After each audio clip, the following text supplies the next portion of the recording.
Queridos irmãos, queridas irmãs, é uma alegria muito grande retornarmos a Londrina. Aqui estivemos há poucos dias, na Semana Espírita do Centro Espírita Nosso Lar. Acho que era esse o nome, não? Do evento, Semana Cultural da Semana Espírita do Nosso Lar. E retornamos com renovada satisfação para essa região, especialmente quando pretendemos abordar uma temática que para nós chamou muita atenção, os que pautamos a nossa exposição dessa noite, nessa advertência que a benfeitora Joana de Ângeles, ela nos faz nessa obra intitulada Ilumina-te, da lavra mediúnica do nosso irmão Divaldo Pereira Franco, conhecido e renomado expositor da nossa doutrina no país. Diz-nos Joana de Ângeles: cuida da tua identidade crística. Quando travamos contato com este alerta, através da leitura deste que é o segundo capítulo da obra, onde encontramos esse alerta, a benfeitora vai discorrer a respeito da nossa identificação. Ela vai nos falar a respeito do que é que caracteriza o verdadeiro cristão. Porque todos nós que professamos uma doutrina cristã, mas mesmo aqueles que estamos chegando há pouco tempo na doutrina, viemos sem dúvida nenhuma de outras experiências religiosas que tinham na figura de Jesus o Mestre. O nosso passado recente, o nosso passado espiritual é também vinculado às religiões cristãs. Se nós retomarmos ou retornarmos à década de 70, há muito pouco tempo atrás, a década de 70, até mesmo na década de 80, pesquisas nos dirão que naquela época éramos 99% dos brasileiros cristãos. Hoje, os dados oficiais mais recentes, que estão no censo realizado pelo IBGE, Instituto Brasileiro de Geografia e Pesquisa, no ano de 2010, vai dizer que por um atrevimento, eu diria, muitos brasileiros afirmaram-se, naquela pesquisa, em torno de 8%, afirmaram-se, graças a Deus e a Jesus, afirmaram-se ateus. Então nós ainda somos 92% cristãos no nosso país. É, portanto, extremamente importante que façamos uma reflexão sobre o que significa isso. E é o que propõe Joana de Ângeles. Ela dirá que desde os tempos dos primeiros cristãos, ou ainda desde quando Lucas, inspirado certamente, aquele que seria posteriormente um dos evangelistas, futuro apóstolo do Evangelho, portanto, fascinado por Jesus Cristo, no glorioso período da pregação paulina, sugeriu que os seus discípulos fossem chamados cristãos, que a identificação os inscreveu na história como os conquistadores do mundo espiritual. De fato, isto está colocado na obra Paulo Estevão, o mais belo romance, na minha opinião, da psicografia de Chico Xavier, daquele período dos grandes romances, né? Nós encontramos ali, na obra Paulo Estevão, a história da origem do cristianismo, depois da crucificação de Jesus. É então Lucas que não teve oportunidade de conhecer Jesus, porque ele conhecerá a mensagem do Cristo na igreja de Antioquia, e ali ele que percebeu que os chamados homens do caminho, que haviam estabelecido na cidade de Jerusalém a casa do caminho, eram chamados das mais diversas formas: homens do caminho, caminheiros, os peregrinos. Ele então sugere que estas denominações não falavam da identidade e não remetiam a Jesus, ao Cristo. Ele sugere, e a sugestão é muito bem aceita, de tal forma que a partir daquele momento, na igreja de Antioquia, vem a ideia, é encaminhada a Jerusalém, a casa do caminho, onde permaneciam liderando aquela instituição Pedro, Tiago e João, os apóstolos. A sugestão é aceita, e a partir daquele momento, os seguidores de Jesus passaram a se chamar cristãos. No cristianismo primitivo, diz-nos ainda Joana de Ângeles na obra Illuminati, no cristianismo primitivo, a fé representava o elo da perfeita identificação da criatura renovada com Jesus, a fim de confirmá-lo. Ninguém se escusava ao martírio, sendo que, em algumas circunstâncias, buscavam o martírio jubilosamente. Vejam, isto que já à época caracterizava o cristão. O cristão era reconhecido pela sua fé, por muito crer, construía em função da mensagem que recebia, daqueles que tiveram a oportunidade de conviver com Jesus. Eles então construíam uma fé absolutamente sólida, não temiam sequer a morte, e não por outra razão entregavam-se aos sacrifícios, ao martírio, jubilosos, porque verificavam que se o próprio Cristo havia sofrido o que sofreu na mão dos homens, o que poderiam eles, ainda imperfeitos, esperar da sua passagem, da sua experiência pela face da terra? Assim, nós vamos encontrar personagens extraordinários na história do cristianismo primitivo, como, por exemplo, Inácio de Antioquia, Ignis Natus, Inácio. O próprio nome caracterizava muito bem a personalidade daquele cristão. Uma personalidade ardente, eloquente, apaixonado por Jesus. Segundo os relatos históricos, ele tornou-se chefe da igreja de Antioquia. Mas Inácio era também conhecido como Teóforos, que significa carregado. Teo é Deus, né? Carregado por Deus.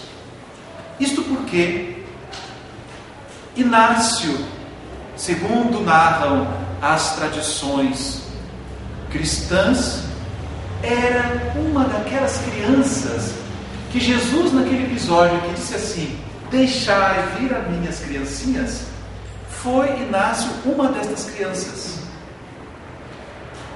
4 anos depois da crucificação, o apóstolo bem-amado de Jesus, João, vai a Jerusalém e reconhece o menino com então aproximadamente 8 anos de idade, abandonado nas ruas de Jerusalém.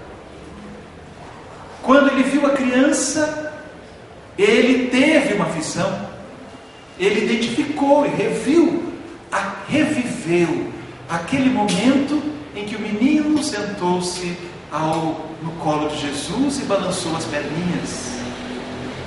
Movido por uma amorosidade, ele adota a criança e o leva para Éfeso, onde residia juntamente com Maria, pois que é João, aquele apóstolo a quem Jesus disse: eis aí a tua mãe, encarregando-o de zelar, de cuidar de Maria. João adota Inácio, leva o menino para Éfeso, de tal forma que ele é criado, nada mais, nada menos, para nossa alegria, teve como evangelizadores Maria e João, evangelista. Não é por outra razão que se transforma num defensor do cristianismo, apaixonado por Jesus como era. Nós vamos encontrá-lo já adulto, grande propagador da Boa Nova, grande seguidor de Jesus.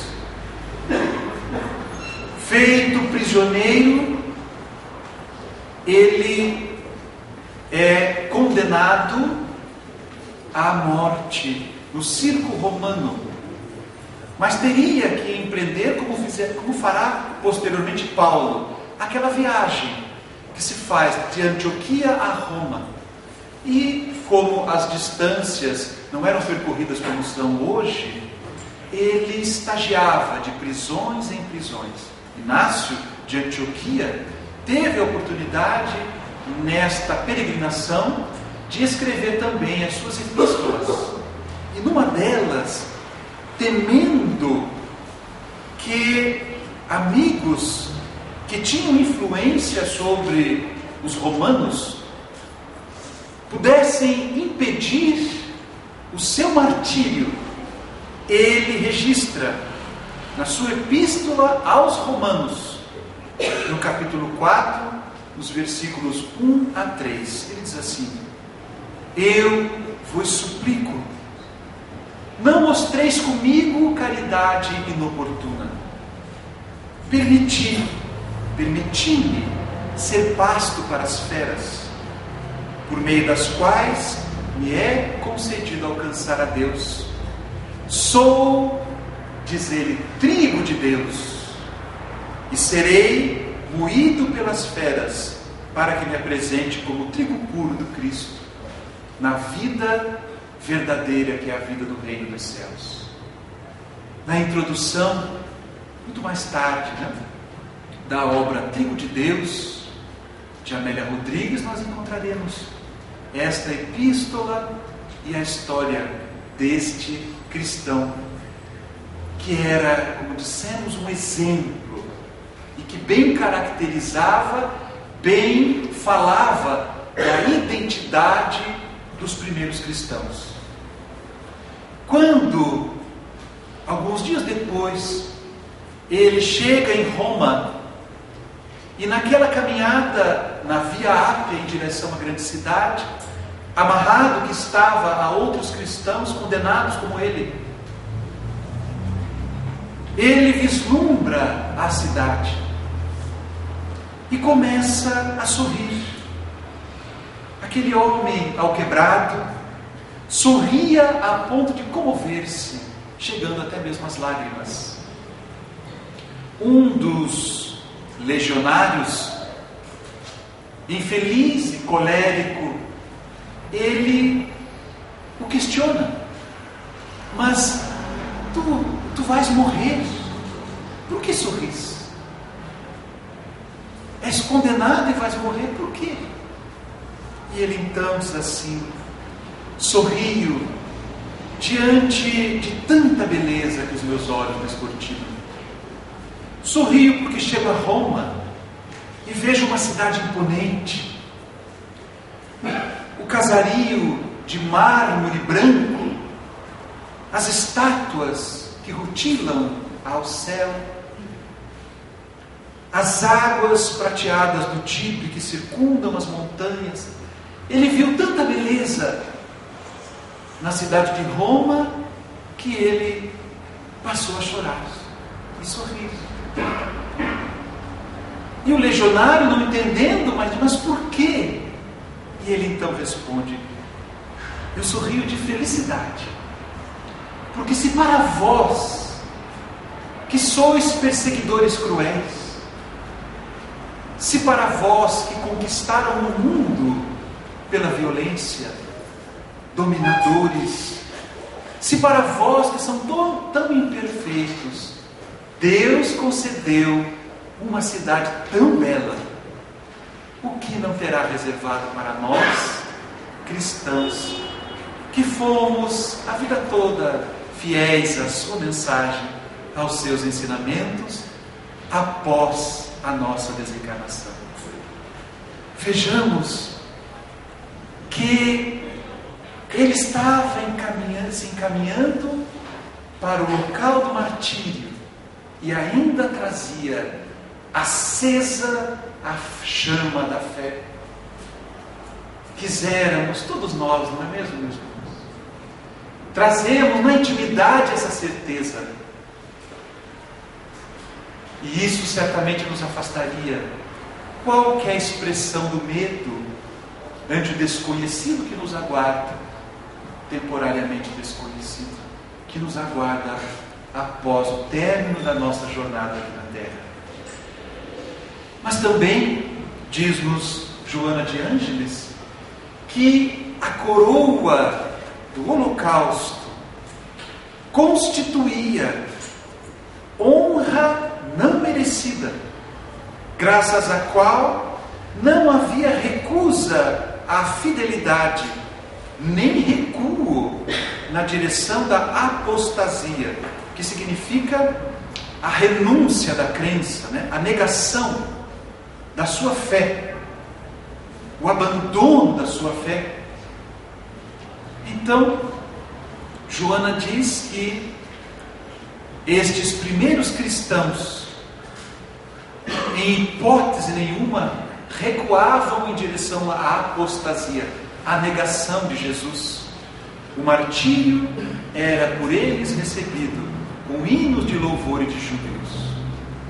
Há uma obra pouco conhecida, intitulada A Esquina de Pedra, que narra a epopeia de 40 jovens soldados que foram alistados, mas que tinham entre eles inúmeros cristãos, porque eles eram de uma pequena cidade chamada Sebastes, na Capadócia, e formavam então a 12ª Legião de Sebastes. Entre estes soldados cristãos, eles mantinham o hábito, e estamos aqui, a narrativa se dá por volta do ano 300, já era imperador Constantino, e portanto estavam às vésperas da mudança, quando o cristianismo se tornaria a religião oficial, e seria então demarcado ali o término desse período dos martírios, que Joana de Ângeles diz que inicia um período de mais conforto. E talvez muitas destas características do cristão primitivo se perderam em função das comodidades e da aproximação ao poder temporal. Mas estes 40 soldados construíram entre eles um elo de afinidade tão grande, mas que, quando foram identificados, quando foram desmascarados, porque estudavam o cristianismo às escondidas, desmascarados, foram aprisionados e, no tempo certo, condenados. Mas porque eram jovens, as lideranças militares à época concederam-lhes a possibilidade de negarem a Jesus. Uma noite, depois de já terem sido submetidos às mais diversas, a um longo período de prisão e privações, eles são levados em marcha até um lago que existia próximo à cidade. Lá chegando, abraçaram-se uns aos outros, alinharam-se, voltados para a frente do lago. E o comando de marcha foi dado, eles iniciaram a marcha. Até que em um determinado momento, o comandante disse alto e meia volta volver. Quando se voltaram para os familiares que acompanhavam aquela marcha ímpar, eles estavam todos com a água até a altura do pescoço. E ali permaneceram. Chegaram pela manhã, e a ordem é que ou eles ali permaneceriam até a morte, ou, se desejassem, deveriam abandonar o elo que formavam e construíram um templo improvisado em honra a Júpiter Olímpico. Prepararam ali aquilo que poderia ser acendido, o equivalente às velas atuais, em honra a Júpiter Olímpico. E eles então, se negassem a Jesus, aproximando-se da fogueira ali também acesa, seriam perdoados. Mas todos permaneceram incólumes. A noite foi chegando, o frio naquela região se fazia insuportável. Todos sabiam que já enfraquecidos eles não resistiriam.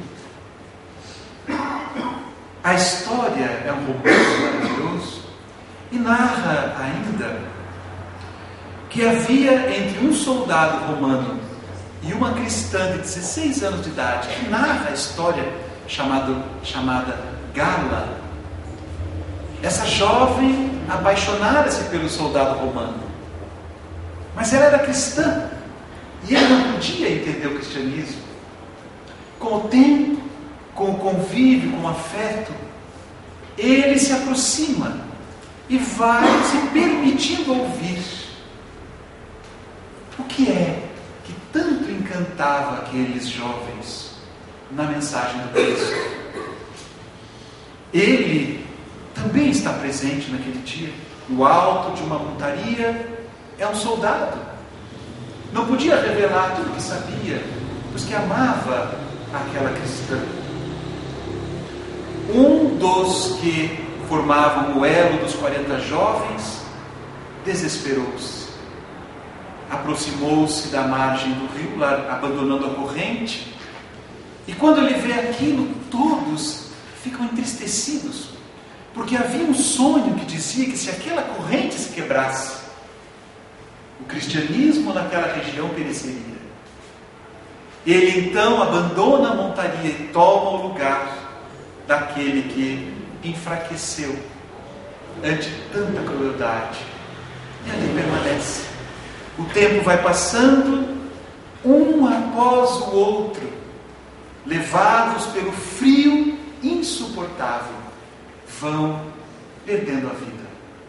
Os corpos vão boiando, e a leveza daquela pequena corrente que se fazia no mar vai trazendo os corpos lentamente à beira da praia. Os familiares vão levando, até que no final, já alta madrugada, quase no raiar do dia, o irmão de Gala, a jovem, o soldado de nome Cirilo, o corpo vem se aproximando, e quando a família vai receber, percebe que ele está vivo. Ele ainda vive. O líder militar diz assim: faz tu, em nome do teu filho, a honra a Júpiter, e leva-o.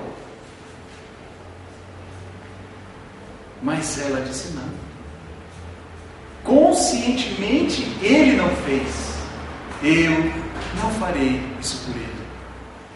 Tomou os filhos nos braços, levou de volta ao rio e aguardou pacientemente o último suspiro do filho, tendo-o nos braços. Então, meus irmãos, essa era a marca que caracterizava os cristãos. Uma fidelidade incondicional. Uma certeza, os que de fato aconteceu. Jesus tomou a todos, um a um, pelos braços e retirou do lago, conduzindo-os para a felicidade do reino dos céus. Esse então a marca. Mas, como eu disse, à medida que as facilidades e as disputas humanas substituíram os testemunhos e os sacrifícios dos mártires, a floração sublime da fé emurcheceu, quase feneceu. A identidade cristã perdeu quase que completamente o seu significado inicial. É o alerta de Joana de Ângeles. De tal forma que levou, por exemplo, a grande alma da Índia, o Mahatma Gandhi, a afirmar: como pode uma sociedade cristã, os ingleses, os que eram cristãos, fazerem o que fizeram na África do Sul e posteriormente na própria Índia? Pois que Gandhi foi estudar direito em Londres, na Inglaterra. E ele, que era um hinduísta, teve ali a oportunidade de conhecer o cristianismo, conheceu o Evangelho, conheceu o Sermão da Montanha e disse: se toda a literatura do mundo se perdesse e apenas se salvasse o Sermão da Montanha, nada estaria perdido. Palavras de Gandhi, um hinduísta. Tamanha a admiração e o amor, tamanha admiração, que nasceu na sua intimidade pela mensagem do Cristo. Mas ele não encontrava a coerência entre a mensagem cristã e a atitude dos cristãos. Então ele dizia: mas meu Deus, como os cristãos vêm aqui e tomam os nossos vilarejos, levam as nossas produções, mesmo sabendo, porque os impostos eram assim, que a família mal dava conta de produzir aquilo para a sua própria subsistência, mas havia uma taxação de um imposto, e parte da produção era levada para o Império Britânico, absolutamente rico e dominador. Então essa coerência, essa identidade cristã se perdeu. Joana, então, nos convida a cuidarmos da nossa identidade cristã. Cuida da tua identidade crística. Então, nós faremos um salto do ano 300 da era de Constantino para aproximadamente o quarto do século XIV, no ano de 1394, um pouco antes, para fazermos a correlação com a obra que é o tema da nossa Semana Espírita. E vamos encontrar ali, logo no segundo capítulo, esse momento em que Jesus, numa das suas visitas periódicas à face da terra, estamos, portanto, logo no final do século XIV, depois daquele período sombrio da Idade Média, e diz-nos Humberto de Campos que as bandeiras do cristianismo à época estavam todas ensanguentadas, porque o cristianismo, ou os cristãos, promoviam as cruzadas e iam à chamada Terra Santa, mas em nome de Jesus promoviam a guerra, as carnificinas, violências de toda ordem. Então Humberto de Campos diz: as bandeiras do cristianismo estavam ensanguentadas. Jesus então decide transportar a árvore do Evangelho para uma outra região, as terras do Cruzeiro, e acompanhada de Elio, o Espírito, eles vêm. Ele pergunta: onde fica? Que região é aquela? Que quando nós olhamos para o céu, nós temos um cruzeiro que aponta para ela. Espiritualmente se deslocam, e aqui eles percebem que há uma terra nova. É então transportada para cá, porque inicia-se ali o planejamento com a reencarnação de Elio, o primeiro missionário, que renasce no ano de 1394 em Portugal, como o Dom Henrique de Sagres.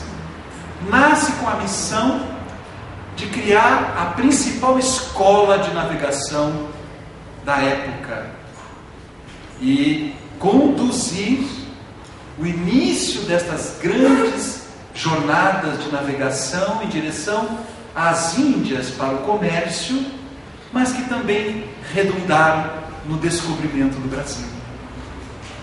Dom Henrique de Sagres. A árvore do Evangelho vem para cá. E Jesus diz então ali na obra Brasil, Coração do Mundo, Pátria do Evangelho, que o nosso país tem uma missão evangélica, tem uma missão espiritual, que nós não seremos apenas, palavras de Humberto de Campos, o celeiro do mundo, alimentaremos o mundo, mas também aqui instalaremos a árvore do seu Evangelho. Então nós somos o maior país cristão do planeta. Daí porque nós não podemos jamais esquecer disso, da nossa identidade com os ensinamentos do Cristo. É hora, meus irmãos, de relembrarmos os principais ensinamentos de Jesus, que podem ser resumidos no mandamento maior: amarás o Senhor teu Deus de todo o teu coração, de toda a tua alma, de todo o teu espírito. Esse é o maior e o primeiro mandamento. E aqui tem-se o segundo, semelhante a esse: amarás o teu próximo como a ti mesmo. É preciso, então, amar. O cristão ama. É claro que Jesus diria ainda no Evangelho de João que esta seria a senha de identificação dos cristãos. Porque ele diz: nisto conhecerão que sois meus discípulos, se tiverdes amor uns aos outros. Nisto conhecerão que sois os meus discípulos, se vos amardes uns aos outros. Algumas traduções dizem. Então, os seguidores de Jesus, segundo o próprio Cristo, têm que trazer para as suas reflexões essa necessidade de colocar o amor em prática nas suas vidas. O Cristo irá além. Ele dirá que se nós amarmos apenas aquele com quem nós temos afinidades, os nossos familiares, se amarmos apenas aqueles a quem nos amam, o que temos de especial? O que fazemos de diferente? Então é preciso levarmos este sentimento para além do círculo daqueles com quem nós nos relacionamos bem, nós convivemos, nós conhecemos e já amamos. Mas o Cristo foi além e disse que era necessário amar os inimigos. É claro que a grande contribuição do Espiritismo, do Evangelho segundo o Espiritismo, vai nos permitir entender o que significa isso. No capítulo do amor aos inimigos, os benfeitores espirituais dizem que seria contra a nossa natureza sentirmos por um inimigo ou que o nosso coração vibrasse da mesma forma na presença de um amigo como vibra na presença de um inimigo. Não é isso, diz o Evangelho. Não é isso. Isto não é amar os inimigos. Jamais teremos por eles, aqueles com quem nós temos as dificuldades, o mesmo sentimento. Ainda bem, né? Muitos dirão, ainda bem. Não é isso. Amar os inimigos é não desejar-lhes o mal, e sim o bem. É não alimentar por eles ideias de vingança. É estar disponível para a reconciliação se a oportunidade surgir.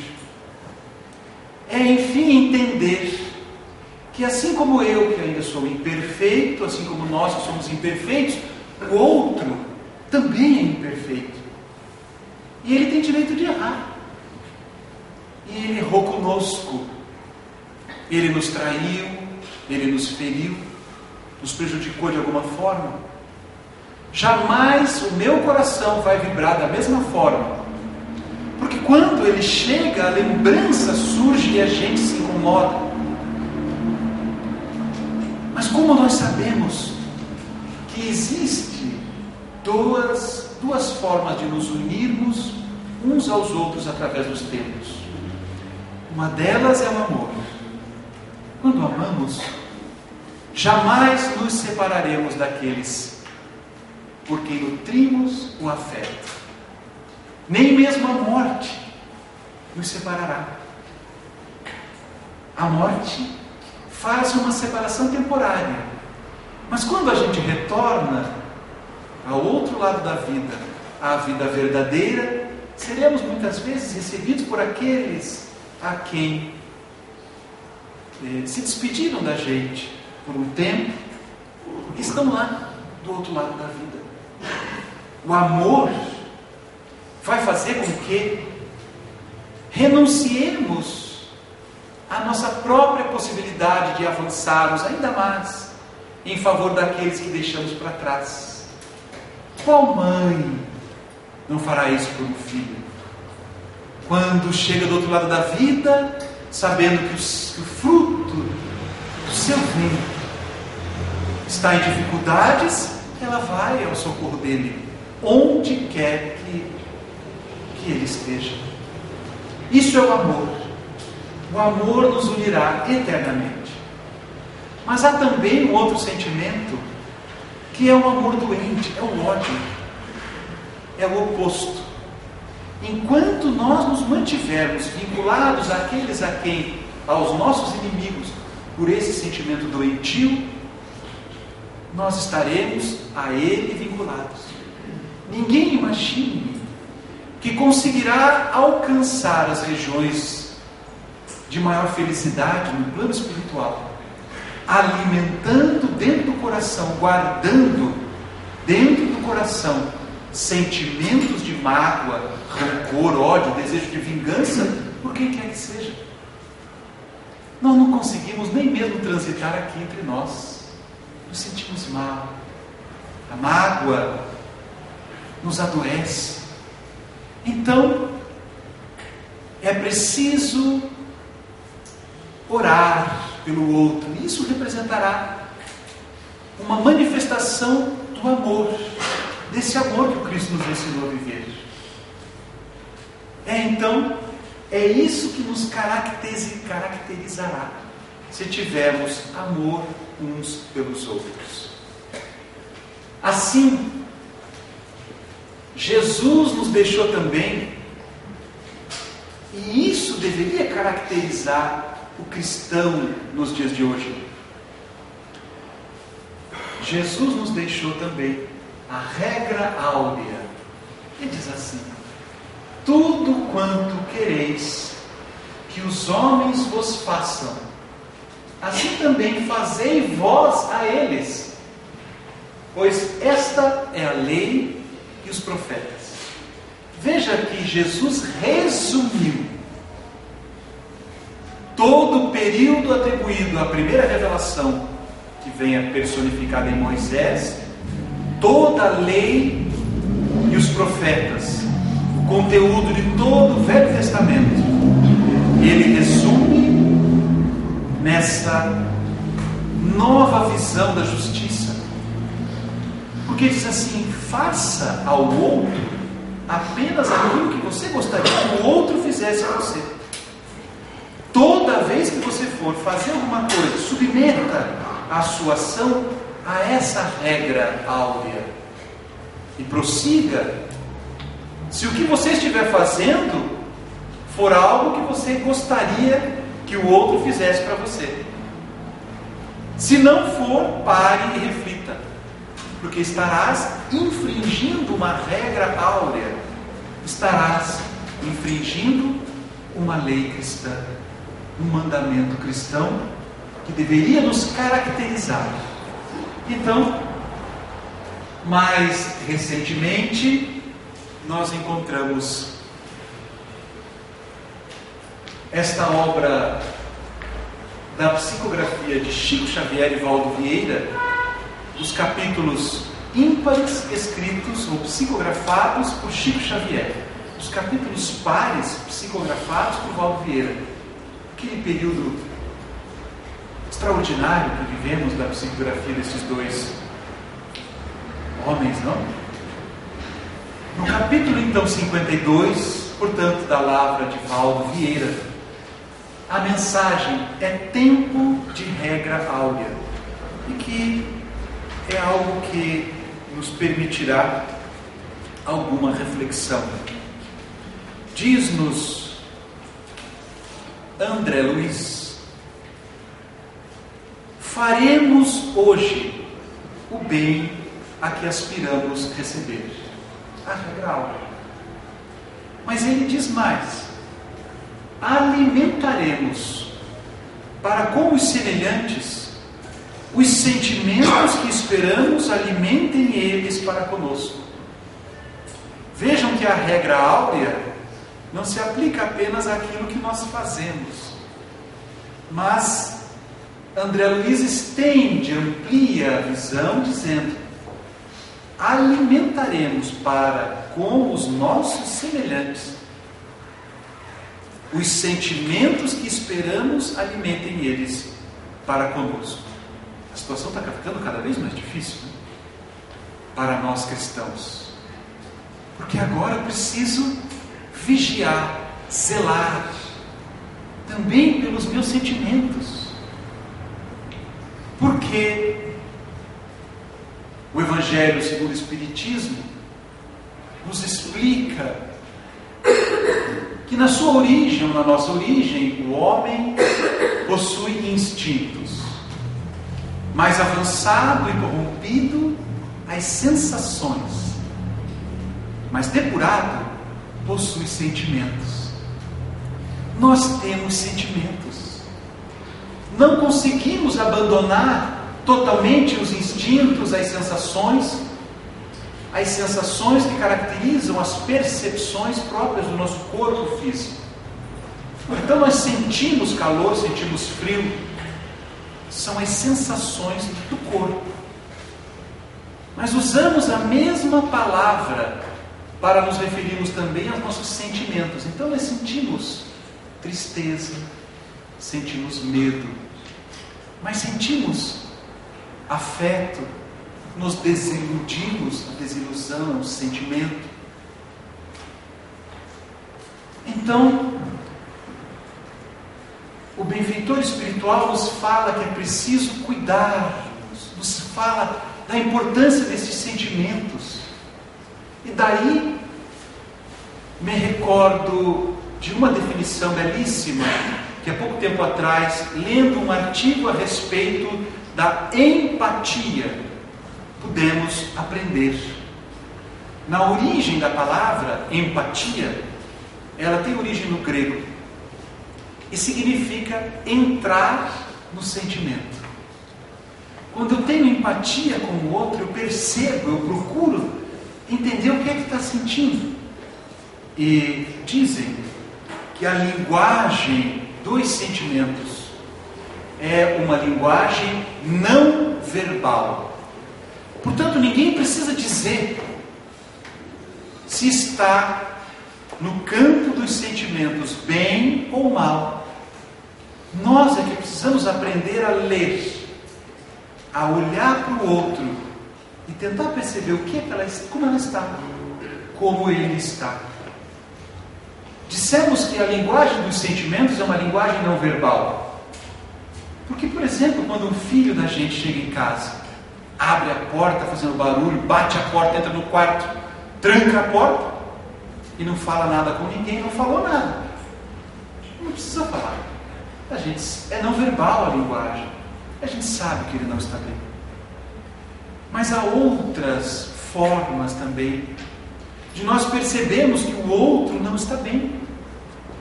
Quantas vezes a gente não percebe que o nosso cônjuge, a nossa companheira, o nosso companheiro, ele não está bem. Ele está chateado, está meio amuado pelos cantos, está cabisbaixo, perdeu alguma coisa, um brilho que ele tinha que agora a gente não identifica. Ou quantas vezes a gente não percebe que ela não está bem, a nossa companheira, que talvez as nossas próprias palavras tenham alcançado ou tenham atingido a sede dos sentimentos, que é o coração. Será que nós não ferimos os sentimentos dos outros com as nossas palavras, por vezes mal colocadas? Tudo isso é regra áurea. Nós precisamos zelar pelos sentimentos. Vai além ainda André Luiz dizendo: pensaremos acerca do próximo somente aquilo que estimamos, pense o próximo quanto a nós. Porque aprendemos na doutrina espírita que o pensamento é uma força viva, que o nosso pensamento ele não fica restrito à nossa estrutura mental ou à nossa caixa craniana. Não, o pensamento ele cria forma e ele também dá forma aos fluidos espirituais que na sua característica original eles não possuem, como diz a Gênese, características sui generis. Eles não têm características próprias. Os fluidos obterão aquilo que nós imprimirmos nestes fluidos através do nosso pensamento. Nesse momento aqui, nós estamos construindo um ambiente agradável pela fusão dos nossos sentimentos em torno de um ideal. Não é por outra razão que quando entramos no templo religioso nós nos sentimos bem. Quando aquele templo ou caracteriza-se por um grupo ou por um ambiente verdadeiramente cristão. É por isso que nós zelamos pelo ambiente da nossa casa espírita, como deveríamos zelar pelo ambiente dos nossos próprios lares. Não é por outra razão que os Espíritos têm falado tanto da importância do Evangelho no lar, da oração em família, para que a gente construa um ambiente favorável, um ambiente saudável do seu ponto de vista espiritual. Então, pensaremos acerca do próximo somente aquilo que estimássemos ou que estimamos. Pense o próximo quanto a nós. É a necessidade da vigilância tão falada na nossa doutrina espírita. Cuidado do nosso pensamento para a nossa própria saúde. Não é apenas em benefício do próximo, mas é em benefício da nossa própria saúde. Da nossa própria saúde espiritual, perispiritual e, em consequência disso, física. Porque todos os nossos pensamentos, eles vão se somatizar, vão se transferir para o corpo através do perispírito. Então, meus irmãos, é tempo de regra áurea, é tempo de resgatarmos estes ensinamentos de Jesus e vivenciá-los. Falaremos as palavras que gostaríamos de ouvir. Consideraremos o tempo, o trabalho, a opinião e a família do vizinho tão preciosos quanto os nossos. Tudo isso é regra áurea. Mas, muito cuidado, né? Porque as nossas palavras têm origem no pensamento. Às vezes, a gente perde o controle daquilo que fala. E depois que as palavras se vão, tudo fica mais difícil. Então, daí a razão de nós termos mais paciência, mais cautela, contarmos até 10, se necessário até 20, mas cuide daquilo que a gente fala, para que a nossa comunicação seja saudável, para que aquilo que a gente fala não fira o outro e nos comprometa, porque a gente sabe quando errou, a gente fica com a consciência pesada, a gente não se sente bem, mas nem todos temos a virtude da humildade, a grandeza de ir lá pedir perdão. Então talvez seja melhor nos preservarmos, conservarmos a vigilância também sobre aquilo que falamos. Faremos, enfim, aos outros o que desejamos que os outros nos façam. E, finalizando a mensagem de perdão, Emmanuel, para que o amor não enlouqueça em paixão e para que a justiça não se desmande em despotismo, agiremos persuadidos de que o tempo da regra áurea, em todas as situações, agora ou no futuro, será sempre hoje. Tempo de regra áurea será sempre hoje. As tradições religiosas dizem que uma semana depois desse momento em que Inácio de Antioquia entrou em Roma, permaneceu um período aprisionado, mas uma semana depois, milhares de espectadores lotaram o circo E a arena se encheu de feras vindas das mais variadas partes do mundo, para aqueles espetáculos que infelizmente tornaram-se comum em um determinado período da nossa história.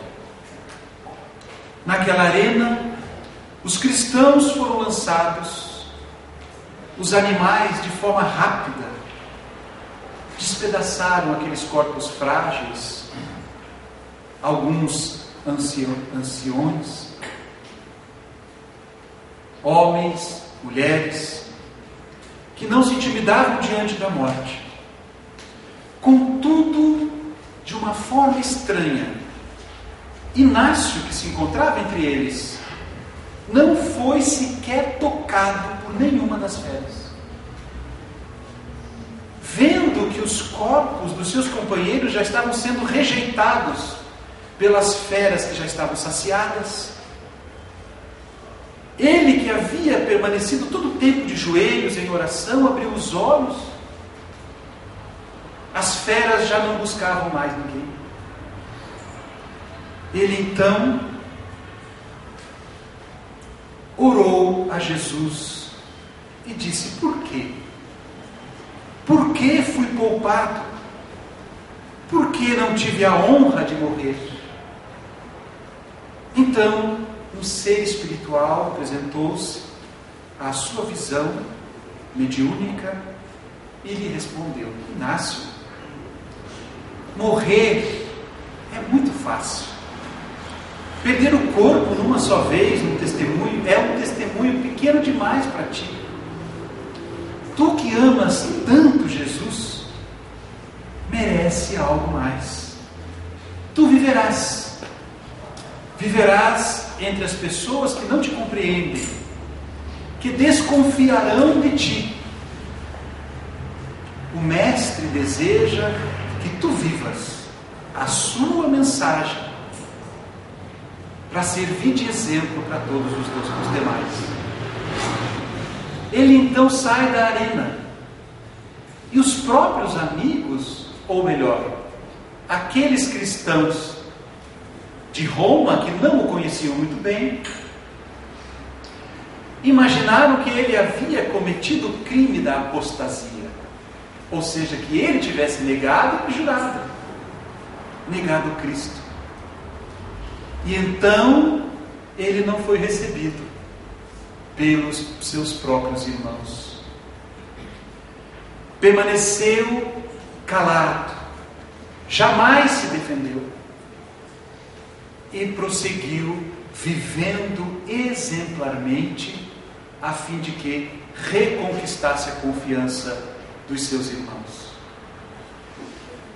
Hoje, quando Joana de Ângeles nos diz: cuida da tua identidade crística, cuida da tua identidade cristã, resgata isso em ti. Já não nos é mais exigido nenhum tipo de sacrifício desta ordem. Porém, devemos imaginar, e ela nos alerta, de que cristãos sem renúncia, cristãos sem testemunho, cristãos sem sacrifícios mínimos, não se credenciarão. Nós precisamos aprender a renunciar. A renunciar, sim. Às vezes eu tenho que renunciar a coisas pequenas, em sacrifício de uma atividade com a qual eu tenho compromisso, eu me vinculei. Eu tenho que sacrificar às vezes amizades que já não mais me compreendem, já não compreendem as minhas escolhas, já não mais me aceitam. Mas eu não posso ter uma vida dupla, uma vida dentro da casa espírita a serviço do Cristo e outra vida na sociedade, atendendo às exigências sociais. Se eu não tiver coragem de renunciar a esse prestígio do mundo em função de uma escolha ou de uma verdade, eu não me credenciarei. a ser recebido como um verdadeiro cristão no mundo espiritual. São reflexões que eu tenho feito. Não estou falando aqui só para os outros. A gente precisa, nós estamos todos juntos nessa embarcação. Estamos todos na mesma caminhada. Os degraus que nos separam nesse momento da nossa caminhada são poucos. Talvez um pouco mais à frente, outro um pouco mais atrás. Mas é hora de vivermos. É hora de deixarmos o circo, retornarmos à vida lá fora e exemplificarmos. Então, as mensagens de Jesus precisam ser resgatadas. Vós sois o sal da terra.